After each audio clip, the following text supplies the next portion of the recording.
was born on a farm. Family come from a farm. I went to, all my schooling was done in Yass, up the Yass High, which I finished up in 1965 and joined the Navy in January 66. So I went straight from school to the Navy. And we lived on Barrenjack Dam, out at across the creek was a tourist resort, and I used to work my time there, looking after boats and that type of stuff. And there was quite a few officers and that used to come out water skiing and that, and they said, "Oh, you'd go well in the Navy," and that kind of started me off. Also, being a farm boy, the idea was that you learn a trade of some description, and I actually put in to join the Army, RAF, and the Navy, and the RAF come back first, and they accepted me as an apprentice. So they come back first, but that was, you only went to Wagga. Yes, to Wagga wasn't a big move. So, and it wasn't very long afterwards that the Navy, I waited a week and the Navy come through, that they accepted me also. So I said, Sydney's a bit further away than Wagga. So I joined Nirimba in January 66, along with about 124 others, of which when we joined, they said, well, 3.5 years' time, there'll only be about 50% of years left. All the rest will have gone. And that was about right. And so I finished at June 1969.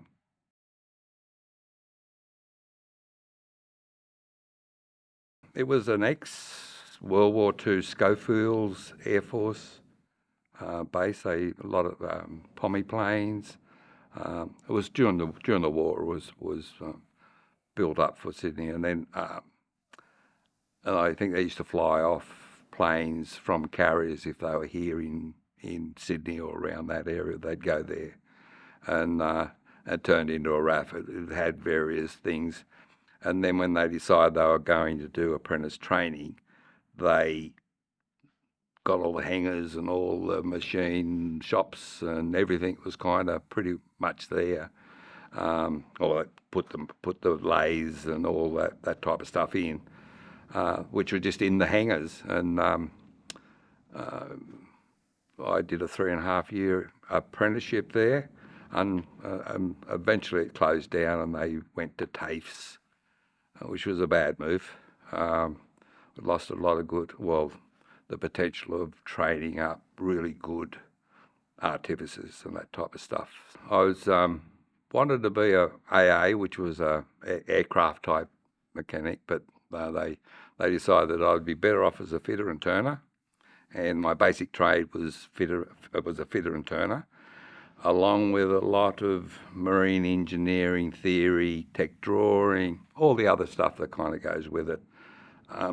Also, because all the apprentices came, or potential apprentices came from Australia wide, they put us through to the leaving certificate of the Victorian level, so that we all were playing on the same field. We were all level in our basic schooling, and that was basically Nirimba as a fitter and turner, and then turned into a ERA, which is an engine room artificer, and at that stage apprentice. And once we got to C, we then progressed up through an ERA 3, ERA 2, ERA 1. Actually, it was an ERA 1, and then they changed all. It would become a chief petty officer, marine technical propulsion level 3. Just made the words bigger, but anyway. So yeah, it was very good training. Sorted the boys out from the boys. There'd been a lot of I think more from Lewin, where kids, where they were very young at Lewin, and a lot of them came out scarred. Probably had a bad time, maybe. I'm not sure. And I'm sure that some of them at Nirimba had a bad time. The boys sorted out who needed extra training. Maybe they didn't shower as often as they should.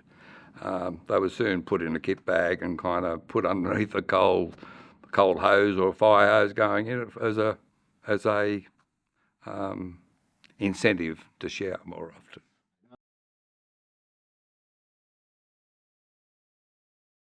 I was 16 and a half when I joined. I was probably one of the, at the higher end. There was nobody really over 17 when you joined Nirimba, because you really went out. You didn't need leaving certificates or 6 year or whatever that it was like, intermediate or fourth form back in that era that you were selected on. We go back to Lewin and the JRs, they were called, junior recruits. Now, some of them were selected. A lot of them went to Cerberus and became different just rates that progressed through. There was no trade. They just did varying rate type jobs. They were general dogs' bodies. But the better ones, we'll put it that way, were selected to go to Nirimba. The better ones were selected to become topmen or something like that and become officers. So there was a progression there that if you rose to the top, you could progress yourself up. So we were lucky. We had about, of the 120 odd, we had about 15 were ex-JRs who'd already been in the Navy for 12 months. So they'd been acclimatised. They become like little team leaders, group leaders, and also because we were so young, we just couldn't. You just weren't joined there, and then next weekend you were down at King's Cross. No way. First of all, we couldn't go anywhere till we got some uniforms, and we had like a high school boys uniform, like the grey suit top or sports top, grey trousers, navy blue, jacket, grey trousers, Ren 8 on it, and you had to step in your uniform, one or the other. So a lot of boys used to they'd take their duffel bag, and this was after 3 months or 6. It'd be 3 months till you could even think about stepping, and then if you're under 18, you had to have an approved address that you were going to go to, like a relative or friends or something like that, who had signed, and you'd have to take a chit, and they'd have to say that you were there, that you just didn't go off and you were down King's Cross or somewhere. No, you went to their place for the weekend, and they'd sign the chit, and you'd bring it back. You'd have to hand it in that if you stayed overnight. Other than that, you had to be back on board before midnight.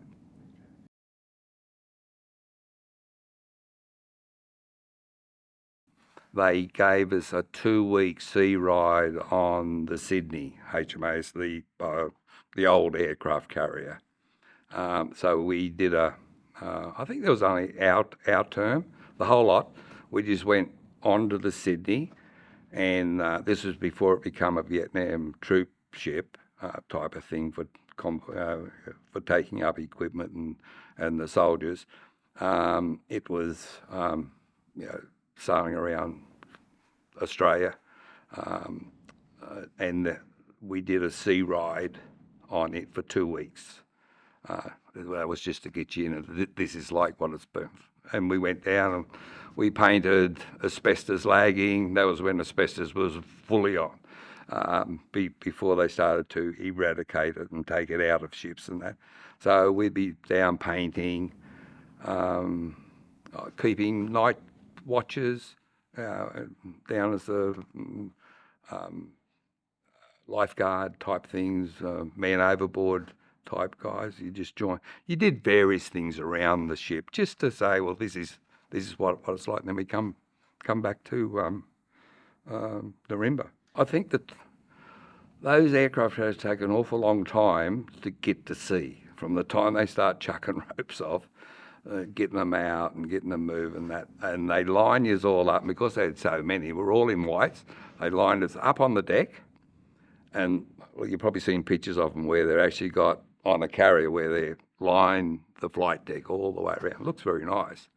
But when you stand there for 3 hours and you can't go anywhere, and I think the sun gets you more than that, and then you get out to the heads and it starts to, well, that was probably the only time in the Navy that I ever felt kind of sick, kind of uneasy, or never spewed, but uneasy. But I think it was more the sun, it was a hot day, all that type of stuff. But we had some rough seas too in that. I think it got pretty rough. They bent some bulk. There was some hurricane cyclone coming down, and we had to go elsewhere. But it did some damage on the flight deck and up the front end of it a bit during that. But it was good fun. In hammocks, slept in hammocks. The only time I slept in a hammock was on the Sydney. Best night's sleep you ever had.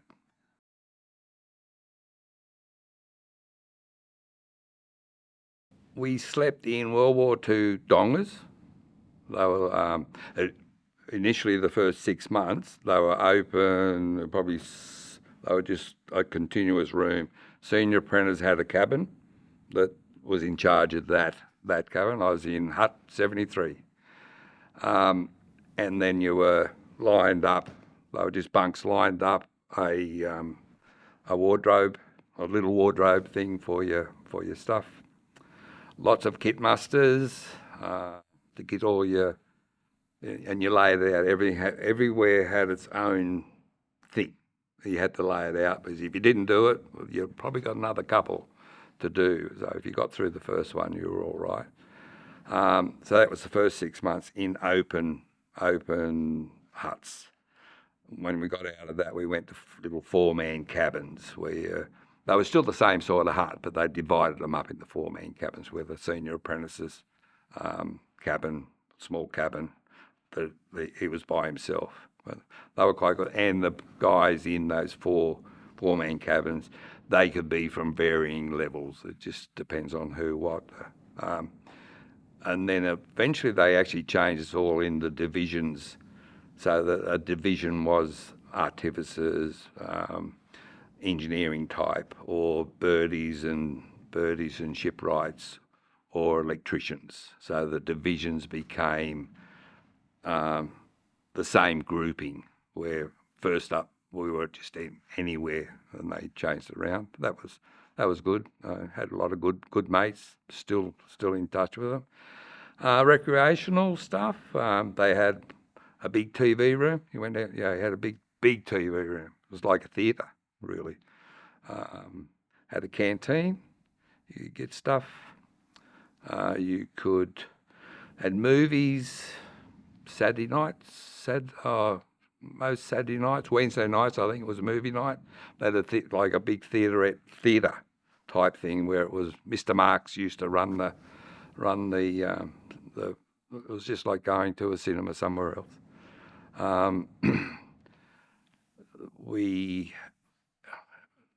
Not every Saturday night they would get all the.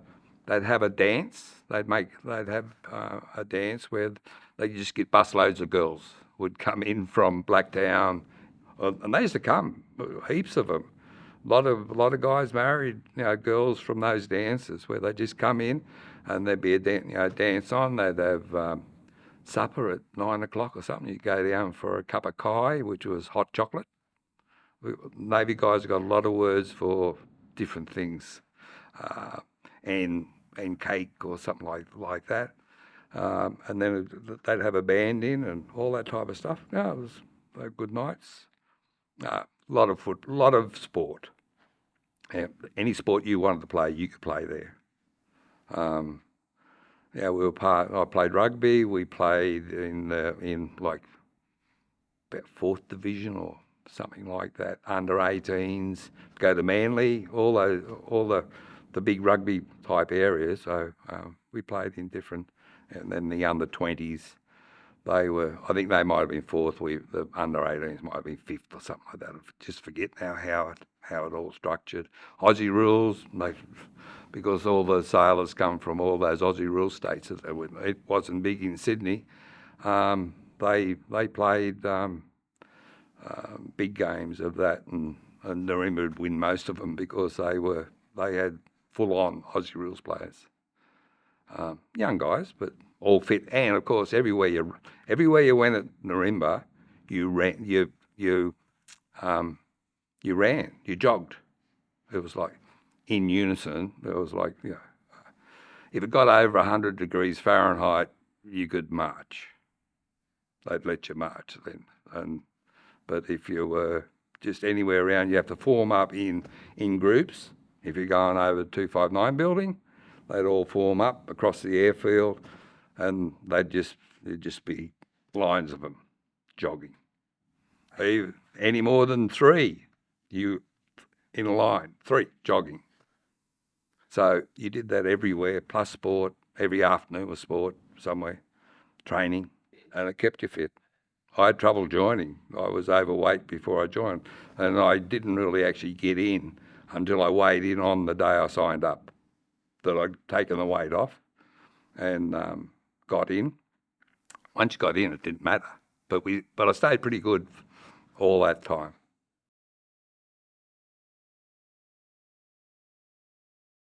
First ship, 2 of us joined, and 2 country. He come from Wellington. Then we went, did workups, the full-on workups where you do like battle problems off Sydney, weekly running or whatever, up and down to Jervis Bay, out Monday, back in Friday, something like that. Or they go on a full-on exercise for a couple of weeks with all the ships and all that. And then before you went to Vietnam, they bring on the battle group who would just run the ship. They'd have that many things going that you reckon the ship should have sunk. But they would, if it got too bad, they'd stop it. But you had to go through all your routines, all damage control. You just got a missile in here, or you got a torpedo, and you got flooding, you got a fire going here. You've lost that engine room. You lost those boilers. You only got the after ones. All that type of stuff. And once you got through that, well, then you were right to go to Vietnam. We took over, third deployment, we took over from a Daring. So it was the only Australian-built ship. DDGs were American-built. But it was the problem with 4.5 shells, ammo and that, on a Daring compared to 5-inch shells and stuff on a DDG. But they just wanted an Australian ship to go up and do time up there, and it did well. But it's like 6 guns and probably hasn't got the long range. But the Americans were supporting with your spare parts. They had the same ships there. They had the spare parts. They had all the good, it was all available, especially the ammo, all their ammunition ships. That's what they had. That's what they all used. But the Daring did well. Then we did the 3rd deployment. So it was probably a couple of years down the track. It'd probably come back and done a bit of a refit and refurbishment. People had leave, a lot of stuff to do, and then work up into the next one. I would say probably at least a third of the crew were doing their like their second deployment. They'd done the second, and then they're going back for the third, which would have been their second deployment. And we just missed out actually going back. We'd done all the workups, all ready to go for our fourth deployment, and they canned it all. It was the only time I'd seen the Navy off, because they'd already sent us on pre-deployment leave, which is non-accountable leave before you actually departed. So we'd actually taken our leave. That we were ready to go, and the government they just withdrew. That was it.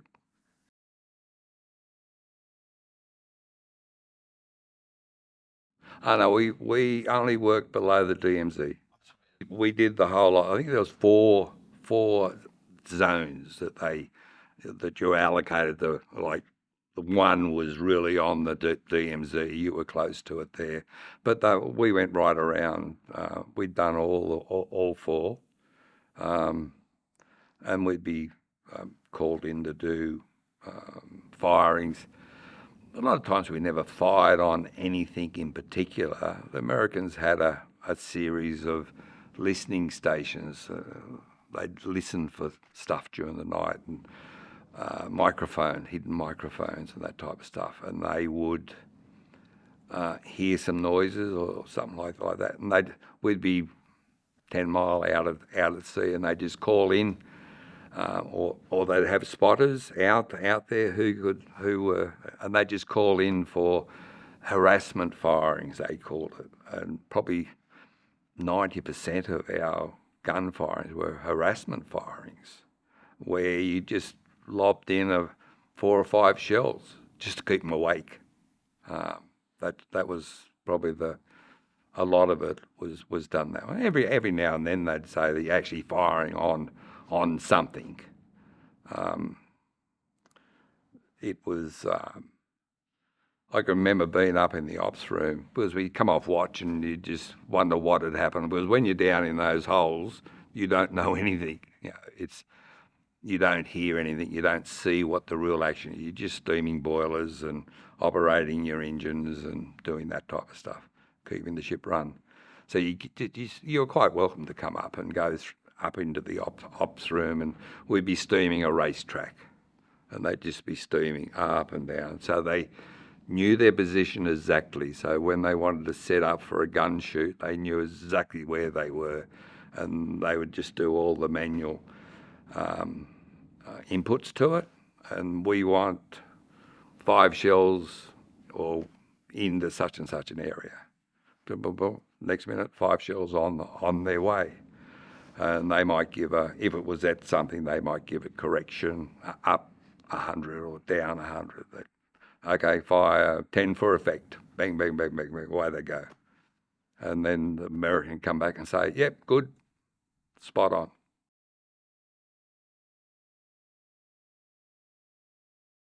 Well, they had you just created, the Gunline was the whole of Vietnam, like, is out. They just called it the Gunline. The ships would be 10 mile out at sea. It's so shallow and different things, and you had to watch out for fishing boats and God knows what when you're in really close. So you're out far enough away from a possible Viet Cong, fishing boat that's got divers or full of whatever. It's just safety, and so we may as well have been off Jarvis Bay, firing in the down there. You couldn't even see the land really most of the time, and they would just the Gunline. It was just an area out there that you went up and down, and out further there'd be another. There'd be the supply ship line. There'd be the tankers, fuel. Every second day you'd be fueling because you're always topped up. You never know where they would send you very quickly. You'd be.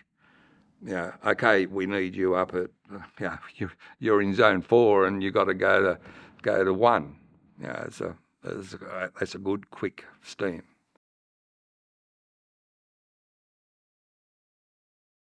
We're on the Gunline, and we had to go out and get fuel. And up in Vietnam, in the mornings and that, you can get these fogs that just, it's hot, but they're just these sea fogs that you're early in the morning sometimes. And they wanted fire or something. So we fueled up and we're like going flat out to get back. And the visibility is like zilch, nothing. And they blow on the foghorn and all that type of stuff. And then we get a fair way, getting back in, and all of a sudden out of the white gloom, there's a fishing boat right in front of us. And like he's blowing, and he couldn't move, and we were that close, we couldn't deviate. And we just went straight through the middle of the fishing boat as they all jumped off it on each side of the ship, and they went down, and of course we stopped, went back, and picked them all up. Nobody died. Got them on board. And then, and I forget where we went. We dropped them off to somebody. I'm not sure whether we went in the Da Nang or Vung Tau or somewhere, but we've been into both those harbours. I know we've been in the Da Nang, right in the harbour, doing shelling from in the harbour. And then Da Nang, we had to drop somebody off. Anyway, we got to Hong Kong on our next maintenance period, and we're doing condenser cleans, and we pick out half of that fishing boat.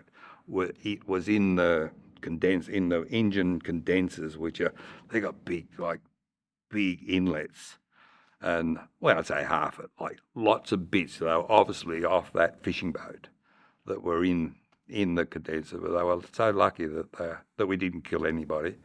I think they got well compensated for their fishing boat.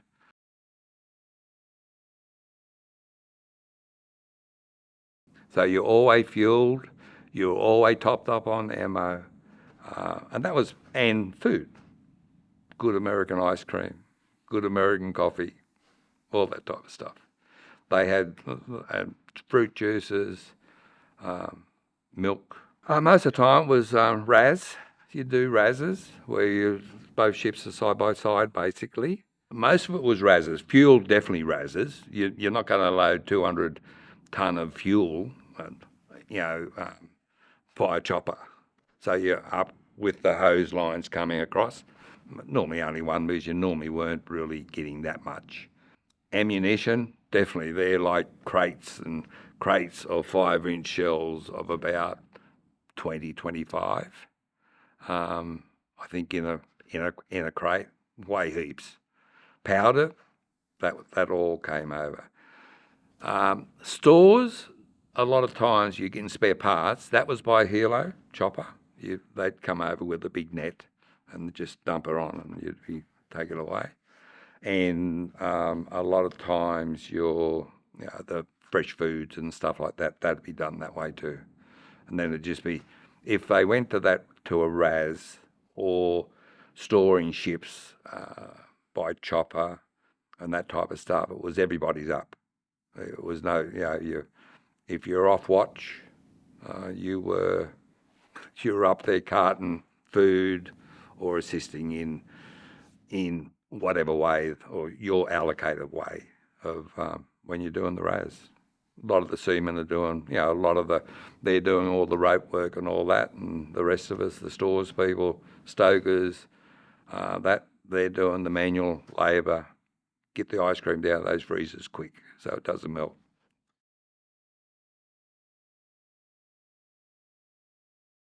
Our normal place of departure is Subic Bay. So we sail Sydney, Manus Island for fuel, and we sail quickly to go up. So you fueled at Manus Island. It wasn't economical steaming. It was like you're getting there. And then you went to Subic Bay. Now that is eye-opening for somebody who's just come from the country, Subic Bay. Lots of stories from there. They're stories that'll just stay in Subic Bay. Anybody who listens to this, who's been to Subic Bay, they know exactly what I'm talking about. In the Philippines, it's Clark Air Force Base. It was the biggest American military base ever, I think. It's definitely outside of America. They had the Air Force, they had Marines, they had everything there. It was just huge. PXs, you go shopping there, it was like bigger than Canberra. You had to travel half an hour on a bus to go across to the US Air Force PX, and you get your shiny shoes that you didn't have to spit polish. Lots of different things you could, very, very good. Buy anything. They had the best clubs, junior clubs, petty officer or chiefs clubs, officers clubs, cheap as anything. They just have a night, 25 cents, brandy Alexanders. They'd just be lined up on the bar. How many would take? Well, I'll have 10. You just walk away, so you didn't have to go back and get any more, and you just go. And they had different. So you would go out, have a meal, have a few drinks, and then go ashore. We had a handover from, I think it was Vendetta, was the Australian-built daring. So we did that. You got to have your rugby match between it. They got to hand over the weight, which was you've got the weight now. The Vendetta had the weight, and it went from ship to ship to ship, and that's around somewhere. So you got the weight. You're carrying the weight now, and so we probably do 4 days, and the skippers have got to go and sort out with the Americans and all that, all the stuff that goes on in the background. We'd probably do a bit of maintenance before we get there. We store up on everything we're going out for a month, then we steam off over probably 2 days across to Vietnam. Then you're there for a month, and then you do R&R, which would probably be steam from there. You could go to Singapore, Bangkok, Hong Kong, either. Like after each month, you'd go to one of those places. Or in the middle, you'd go back to Subic, because they had a big shipyard there, and you could do some really good maintenance. When you went to these other ports, you were doing your own maintenance. So the sailors on board in those days maintained. These days, they fly sailors or contractors to wherever the ship is, and they do the maintenance. The sailors go off and sleep in a hotel, and then come back, and the ship's ready to go again. But they, back in those days, we looked after everything. The gun guys did their gun maintenance, so that was your maintenance time to get everything back up. Even though if you were down, you were doing maintenance, but it's very hard to do maintenance on boilers that operate at 1275 psi, 800 degrees Fahrenheit.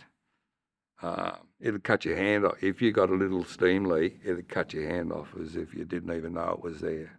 If you put your hand in where the jet of steam, you can't see it. It's just, you hear it. Kept your maintenance up, and you knew, And it's a training. That's that Nirimba training. All kicks in, and it's a mixture of new guys and experienced guys and old guys who just knew the lot.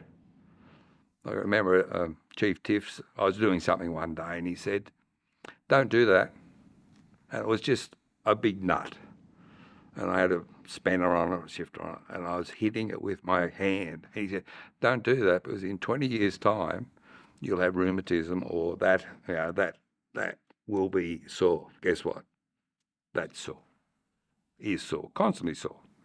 And that's the type. But you got advice from guys, and it lives with you for forever. Like a lot of the stuff you learned.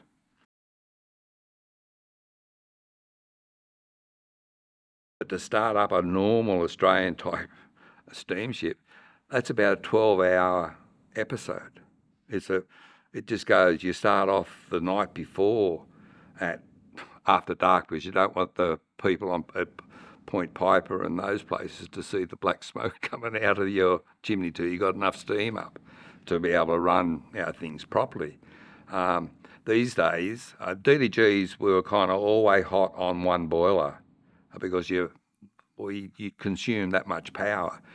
We were the only ones who could generate that much power. They couldn't get it from shore supply for quite some time. I think eventually in the end. But the boilers are always warm and that type of stuff. And if you had one boiler operating, you had enough steam to start up. Yeah, it might be a 4-hour episode to be able to bring everything up. These days, it's like we're sailing in 30 minutes, push the button, let go of the ropes, and away we go. Those days, it was a full-on. Took ages to get them up and going. It took ages to cool them down enough that you could go. If you were the chief of the ship, or engineering chief, you'd stay there till everything was good, cooled down, and then you go and leave. Like, when I was on my last ships, we used to stay there till 4 o'clock. The rest of the ship would be off at probably off at midday, so we'd be there till 4. And then we hop in the car and drive to Canberra. Have a weekend home, leave at 6 o'clock Sunday night because we're going to Jervis Bay the next morning to go back. So you were there for the flash up the next morning at 4 o'clock. That type of stuff.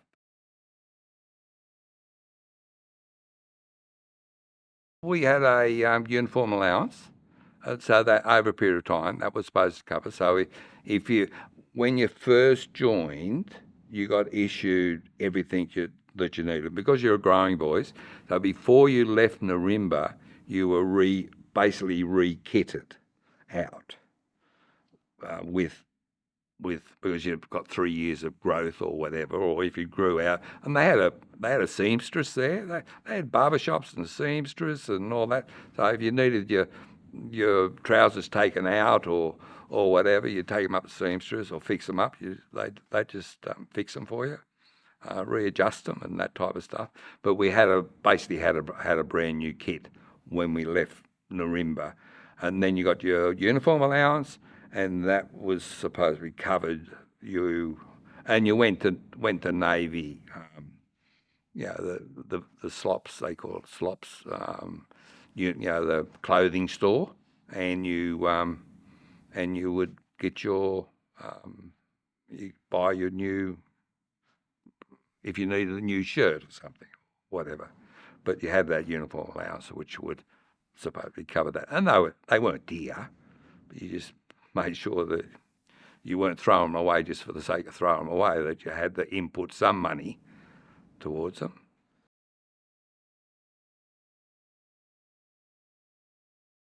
Back in my era, they had that South SEATO strategic reserve stuff going, where the Australian ships and that, because they were very English, you had the big bases in Singapore and Hong Kong. So they would deploy Australian-type ships, and that was prior to the DDGs coming out. They really didn't. They were more mixed up with Vietnam at that stage. So they would go up there for 6-month deployments up top, and that would mean they were exercising with the British more than the British Malays, different things, mainly British carriers, whatever. They had lots of ships out here between Hong Kong and Singapore.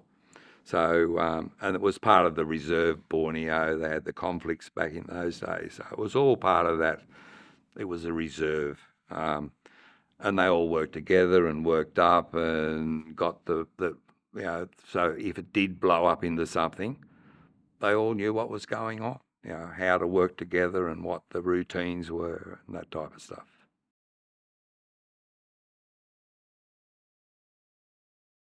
We come back through Perth. So all we wanted to do is get off the ship, go across to the closest pub, have a meat pie and a good Australian beer.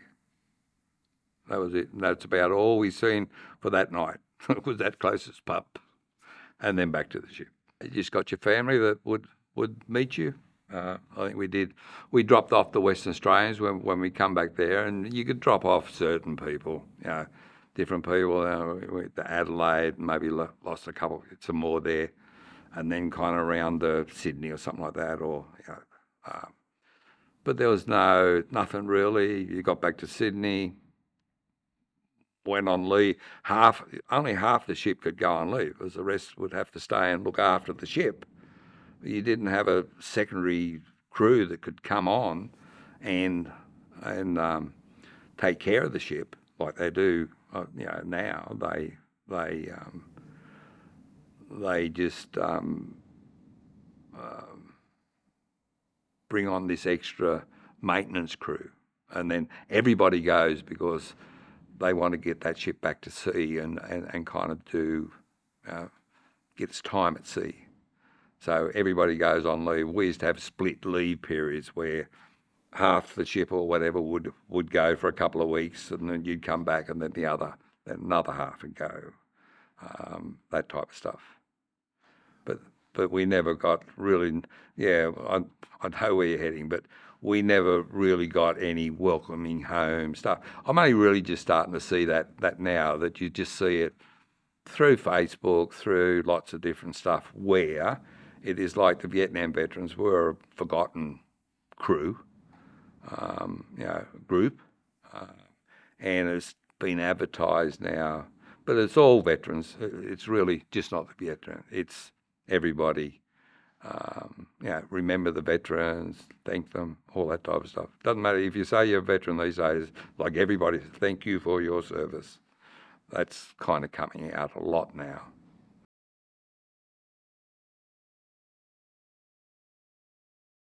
I basically stayed on Hobart for up to 5 years, for nearly 5 years, for at least 4 years, because you had to do that to get up to finish your apprenticeship. So that was like your 3.5 years. So you had to do 3.5 years. So 2.5 years normally got you to the end of your apprenticeship. But then you had to get a boiler ticket. You had to get an engine room ticket. You had to get a charge ticket. There's all these other things. Auxiliary watchkeeping certificate. That's the first one. Auxiliary watchkeeping certificate. Water tender, boiler ticket, engine room ticket, charge ticket. So that all went through, and till you got that, you basically stayed on your ship. I was like, my next posting off Hobart was Manus Island, New Guinea, for 12 months. Unaccompanied. I wasn't married, never got married till late in my life, but that was counted as sea time for a single guy. That was counted as 12 months sea time, counted to your sea time service. So it was up to Manus Island. We had a big patrol boat base and that type of stuff there, fueling stop. That was my next posting. But that was after we'd been back to the States. Hobart had been back to the States, had a weapons upgrade, done extra training. They put me through refrigeration training and that type of stuff. They must have known, because they wanted fridges to go into Manus Island. They had to store all their own food there for a heap of married people there, probably 100 married couples and families, 50, 60 single guys. So they had all that, and the patrol boats, they had to keep food and that, plus food for their workers, the native workers that we had there at that stage. Refit, come off the Hobart, finish my time there, come back from Manus Island, back to Canberra to the Belconnen Transmitting Station, which was just out near Kaleen, that big open area now, 3 600-foot towers there. So I was a tiffy out there for a fair while. And in my time there, I went back on the Hobart twice. One for an Indian Ocean deployment to Iran, because some fellow went compassionate, couldn't go, needed somebody very quick. So it was joined the ship the day it sailed, did the first night duty for everybody, and then hopped on a plane and come back to Canberra the next day. So I did it was about a 3-month deployment. that they did on that. Iran, India, Singapore. Flew half of it because one fella injured his knee or had a medical problem, I think it was, and then he had to come home. So within a week, I had a passport, a visa, flew to Washington, picked up by the embassy, driven down to Hobart in Baltimore, and I was security. I was the Australian representative for the security for the F-111 documentation that Hobart brought back because it weighed so much or something. We brought it back. So I was kind of the actual representative because I was travelling down there from the embassy. I went to the embassy, but couldn't go into the embassy. I only got a Coca-Cola in the car park underneath it. That was it. Sorry, we can't. You haven't got security enough. But I can look after these top secret papers, but I can't go in the embassy. Life's unfair. Yeah, and then I continued round the world from Baltimore through Suez, India, Cochin, Singapore, Darwin.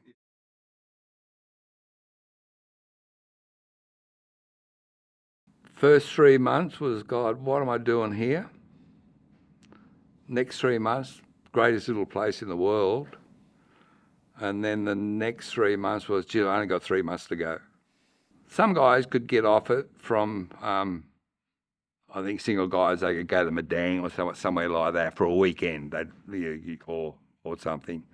Was very, the Maradies looked after the single guys a lot. We'd go up to, we had big barbecues and all night sessions. Jock McCracken remember he was a very Scotchman or something. If you got invited to Jock's barbecue for the night, yep, greatest night ever. But you got to see the sunrise or you won't get another invite back. That was his way of putting it. There was lots done, and I got mixed up with a shipwright. So I was the engineer. I was in engineering, like outboard motors and that. So he looked after the boat. I looked after the engine, and we spent a lot of our time going through all different places. Wash Mary, over to the islands, Salami Beach, I think was. Like you just go to these beaches, pristine beaches, no surf. They're just flat. That's the Adler Harbour. They had the wreck. There was a wreck out in the out at the heads. There would be nothing there now. It'd be all full of sea snakes. We went close, and there was just sea snakes everywhere there. But there was all those little islands. So we had the boat. We'd just go and visit islands, and the people are so friendly. That type of stuff. Nothing better than they had a shaved ice machine. So you get the lumbrum drums, which all the rice, because the wheels would get into everything in Manus. So you get a half a drum of shaved ice into a lumbrum drum, and then the boys would go up the coconut trees, get fresh coconuts, come down, knock them, and then just fill up a container full of fresh coconut milk, put them in the freezing cold, and we'd go out grading roads, and because I looked after fridges, but I also looked after heavy equipment at one stage, which was graders and bloody cherry pickers, different things.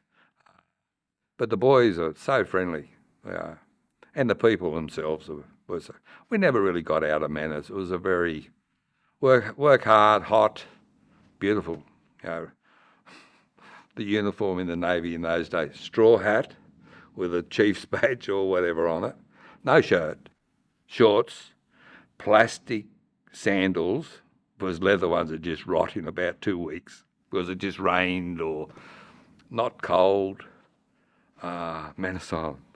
Funniest thought from Manus Island is they had a big garbage truck, just like like the old type garbage trucks we had, and there'd be the boys, being the dark boys, and most of them who worked on Manus didn't come from Manus because they had if they came from Manus, they had one talks on Manus, who were kind of relative friends, one talks. So if things were going bad, they'd just leave and go to their one talks because they'd just go home or whatever. But the ones from the mainland, they had no one talks there.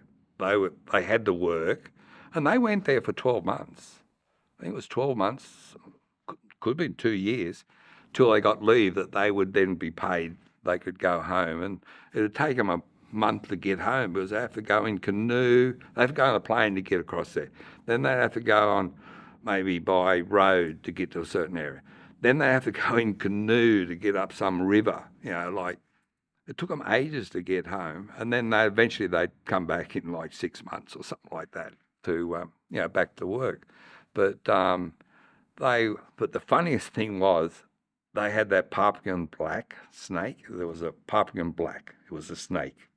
Well, a bit of hose, black hose or whatever, looks like that Papuan black. And there's nothing funny than this for the garbage truck to be going by, and there's all these guys are hanging off the garbage truck, OH&S wise.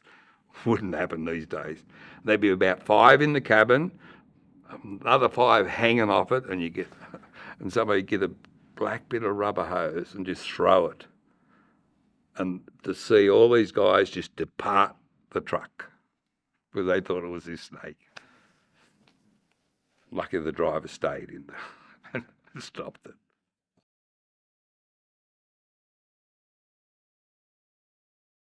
It's a bit that I do not by myself, but yeah, it is kind of by myself, but with a group of, not necessarily that I know of, but this year where they do one in Throsby. So there's somebody organising one, and it'll be like a dawn service. They'll just do, instead of coming in, it's got so big here at the War Memorial, it's very hard to you've got to be there early and get a right spot and all that type of stuff. So I just keep it quiet. We just we'll do one. We did one in the Throsby Park last year. It was quite nice. The year before it was just stand with COVID, it was just stand at your front door with some candles and listen to it on the radio. So that's because I remember Dad and who's passed now, but he was Kokoda. He was a Kokoda 3rd Battalion type fellow, and so it's more of a personal type thing. It's just not. I don't go to 2-ups and all that type of stuff at the clubs and all that stuff.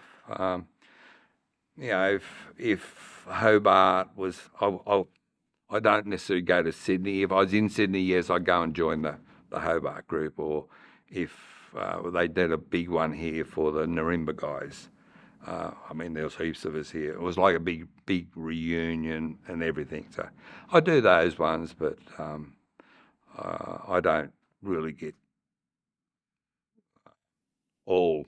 It's not a great, have lots of beers and that type of stuff. No, I do it my own way.